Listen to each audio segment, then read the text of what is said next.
Okay, Daniel. Well, we are going to get started and get to the bottom of what's happening with your watch. So I'm not certain, but you know this is our normal process. You've told me that you were anticipating that it was going to be running when it got here, and it's not. So we're going to try and figure out what happened, either during shipment or whatever. I mean, it's a little odd that a running watch is not running. So let's get to it.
Big, huge hair in there.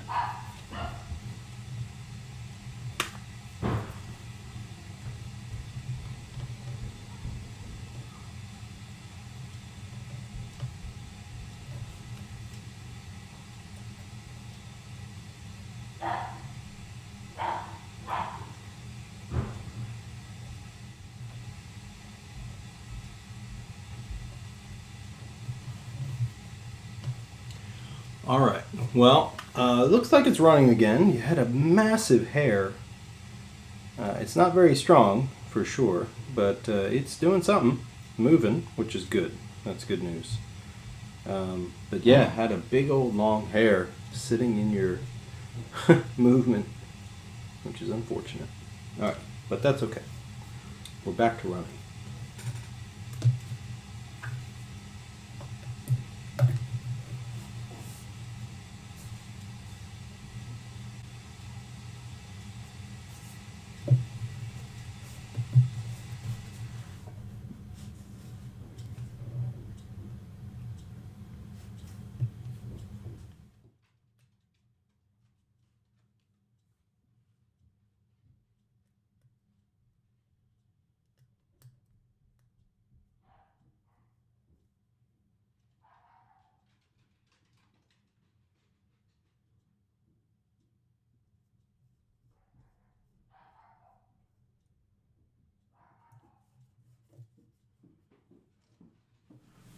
Okay, Daniel, I have to apologize. I was under the impression that I was recording, but it turns out I wasn't.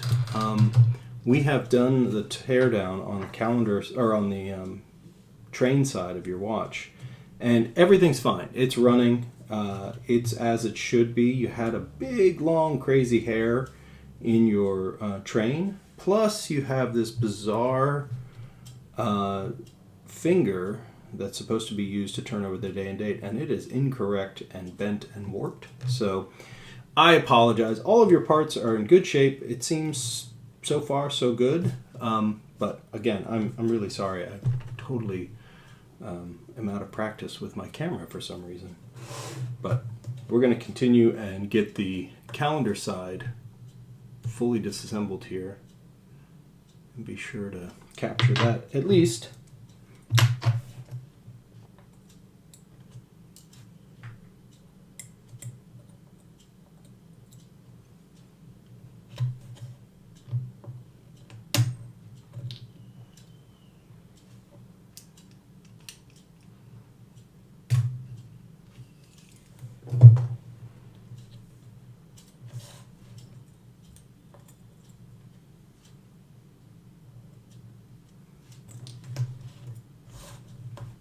Okay, so that's the teardown complete. We're going to go ahead and jewel your arbor ports because they are pretty worn.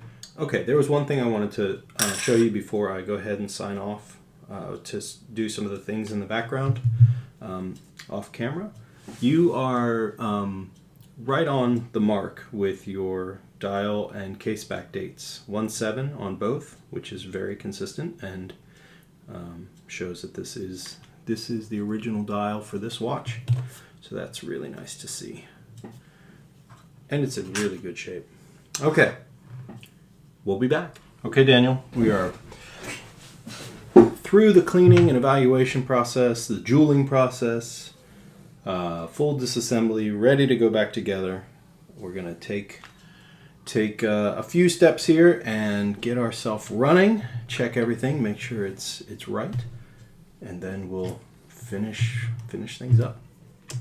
Okay, let's get started.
Okay, we are back running and looking pretty vigorous.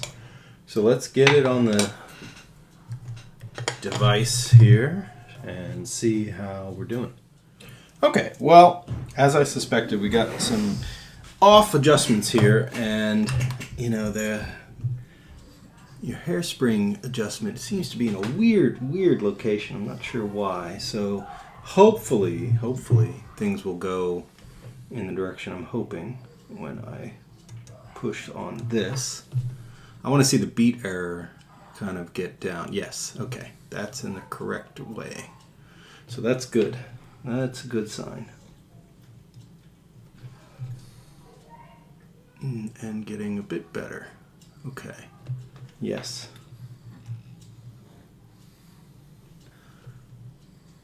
Somebody had done some weird adjustments here. Amplitude's a bit low. I'm not quite sure why yet, but hopefully it'll recover a bit.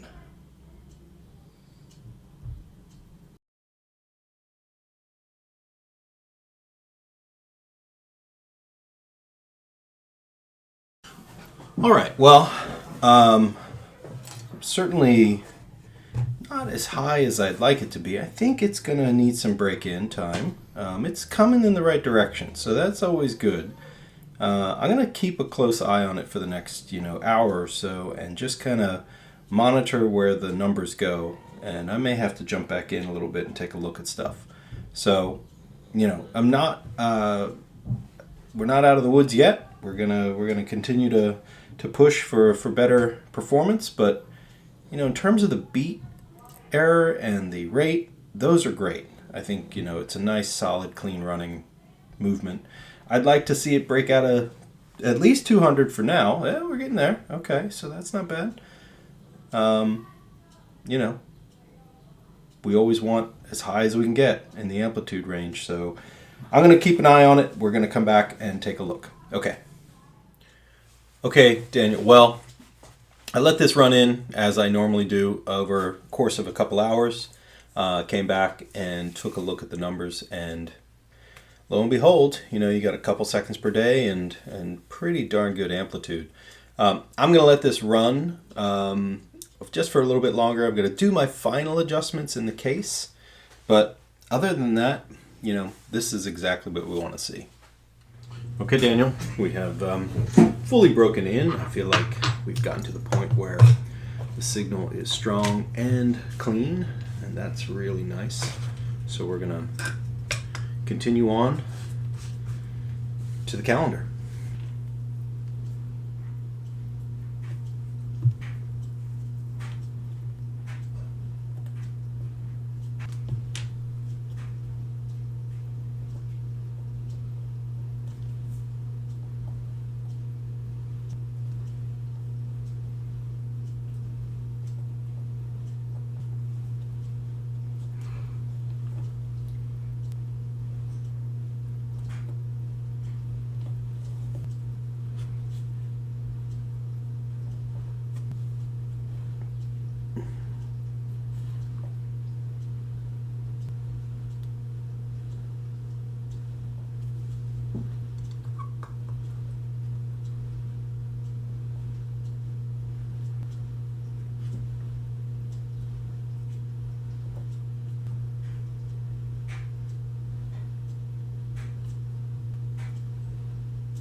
Okay, Daniel. Well, that's back together. We're going to go with dial and hands next, and then we're going to put it in the case and finish our job. We'll be back. Okay, Daniel, we're back in the case and looking good. We're going to go ahead and get the last few parts in place.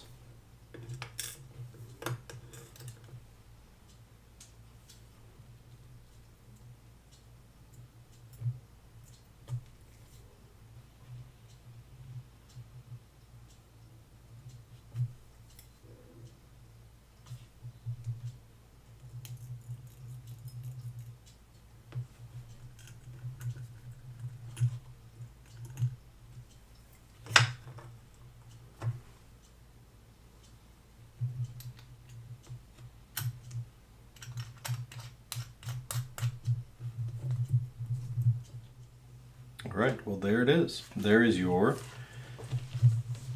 beautiful 1971 6105 6005 True Pogue. A really, really great watch to own and a pleasure to work on. These are really nice and straightforward. They have such an interesting mechanism. You know, I really like them. You came in, something was wonky. It wasn't running great. It wasn't running at all, in fact. And there might have been a few issues that were lurking, perhaps before. You know, we got into it a little bit and found some, just a few little minor things that seemed to be troubling. One of the things, I'll just kind of go over what's in here. One of the things that was important that we replaced was a date change finger, which is right here. And that may have been part of the issue that we're seeing. Maybe it wasn't everything, but it was certainly part of it. Old seals, stiff and broken off of your crown and your pushers here. Your spring bars were not the right size, so I replaced those with correct ones. Here's your original crystal that was in the watch. Not sure if that's an original from the era, but the one that was with it. There is that day changeover finger. It is just really badly warped. I mean, just in pretty poor shape as far as that goes. You can see it's not flat or true, and the finger's all messed up. So, not great. Not what we want. Not what your watch deserves, that's for sure. So those will come home to you. The other part that wasn't great on the internal aspects of the watch was your spring. So your mainspring is badly cupped. Now, what I had was a really nice original Seiko mainspring.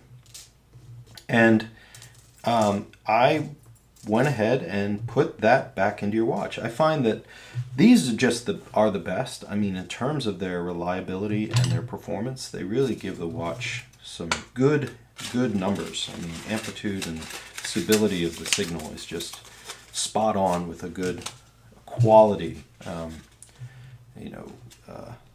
mainspring from Seiko. So I went ahead and changed that out for what you needed, and so that'll come home to you. You'll have your spring and all these little parts and pieces that make up your watch as it was received.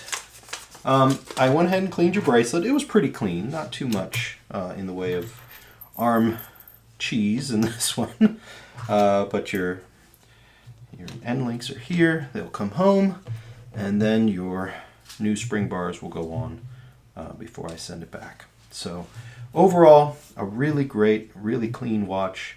I just cleaned the case really well, no polishing. It was a bit hazy when it came in, but it's looking really great now. New seals everywhere, crown and pusher seals, of course, new case back seal. We'll click over the day and date here, which is as we like to do, and I always recommend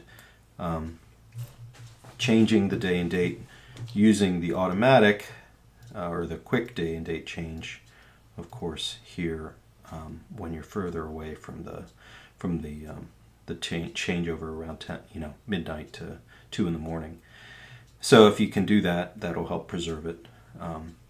The other thing is your chronograph is working just as it should. No more sticky pushers and no more issues. I always, of course, give the advice to folks that if you are going to run your chronograph, great. Start and stop is absolutely no problem at all. That's what the mechanism's good at. The one thing you really have to be careful of is where you reset this hand in particular. The minute recording hand is not so important. So if you're down here and you decide I'm done using my chronograph and you stop it, resist the temptation to push this button to get this back. Because what you're doing is you're exerting an enormous amount of rotational force, i.e. torque, on this hand and the corresponding chronograph wheel. So when you're done using the chronograph, just start it back up again, wait for it to get close to midnight, We'll let it go past midnight so you can see your minute recording hand do its job. Wait for it to get there. And then once you're within the 11:1 window, this very small angle here, you can go ahead and reset to get it back. So we're going to click over, record the minute, and then give it a good push. All right, well that should be it for your watch. I think it's doing just fantastic. I'm really looking forward to getting this back to you, and thank you for your patience with me. It's been a long time, but I think we're finally there. So I look forward to you receiving this, and thanks again, and thanks for watching.